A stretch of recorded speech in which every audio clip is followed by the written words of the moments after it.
વંદે માતરમ વિદ્યાર્થી મિત્રો, આ યુનિટના પહેલા ભાગમાં જોયું કે અરુણિમા સિન્હાનો પગ કઈ રીતે કપાઈ જાય છે.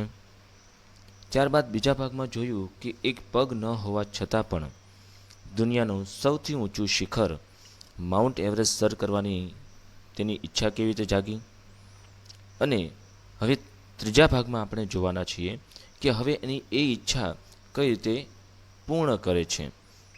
તો જોઈએ દ્રશ્ય 3.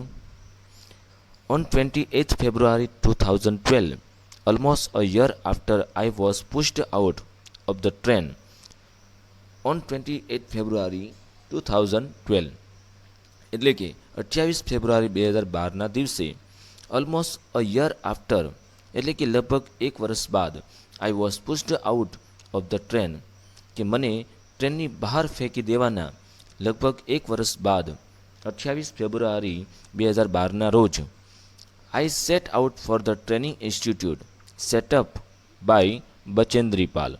અહીં સેટઅપનો અર્થ થાય છે સ્થાપવું અને સેટ આઉટનો અર્થ થાય છે નીકળી પડવું. કે I set out for the training institute, હું તાલીમ કેન્દ્ર માટે નીકળી પડી.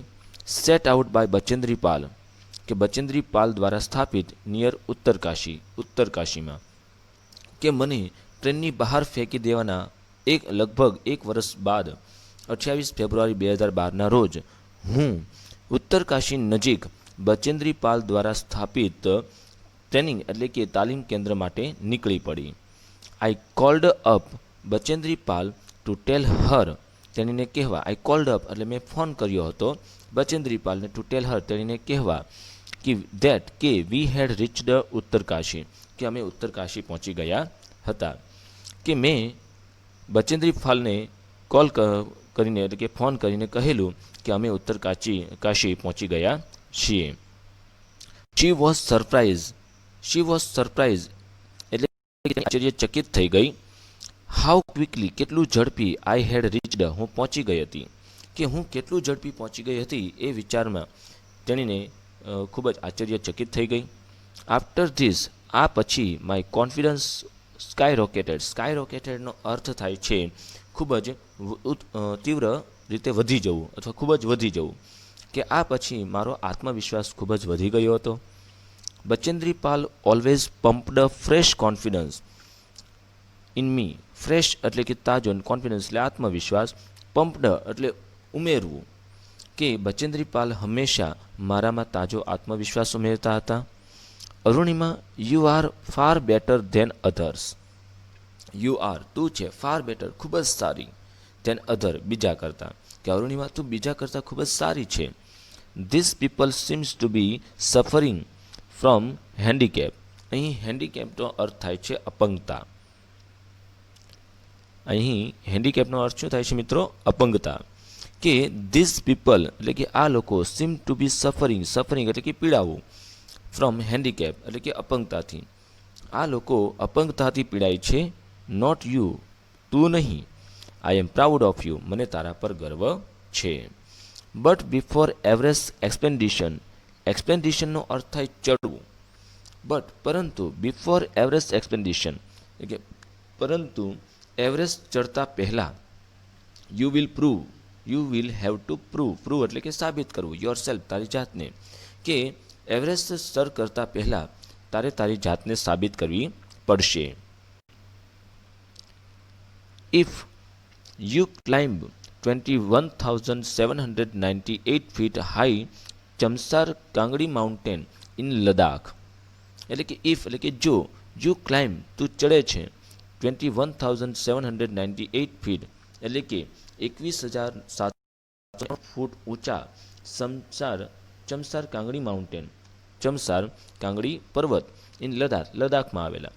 કે જો તું લદાખમાં આવેલા 21,798 ફૂટ ઊંચા ચમસાર કાંગડી માઉન્ટેન એટલે કે પર્વત પર ચડી શકે તો you will be on your way to Everest. તો તું એવરેસ્ટના રસ્તા પર હોઈશ એટલે કે તો તું એવરેસ્ટ ચડી શકીશ. કારણ કે એવરેસ્ટની ઊંચાઈ કેટલી છે મિત્રો? તો કે એવરેસ્ટની ઊંચાઈ 8,848 મીટર.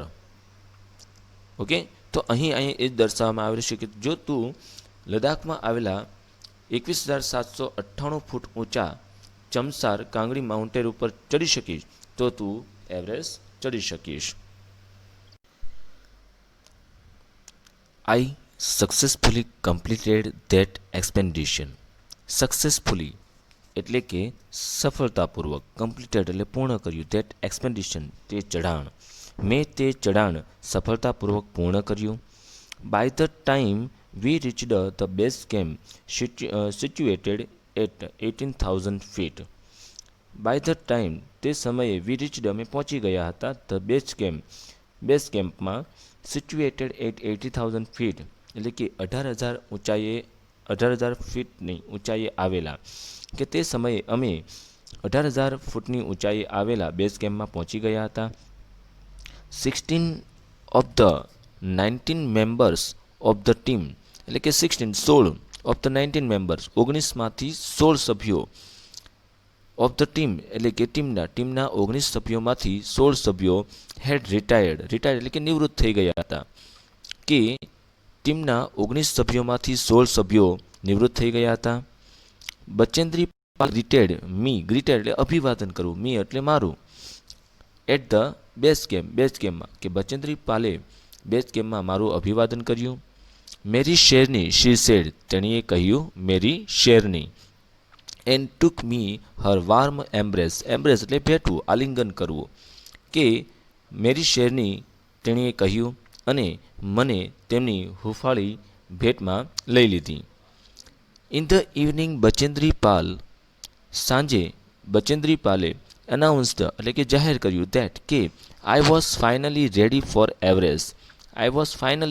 હું અંતે તૈયાર હતી ફોર એવરેસ્ટ માટે, કે સાંજે બચેન્દ્રી પાલે જાહેર કર્યું કે હું અંતે એવરેસ્ટ માટે તૈયાર હતી.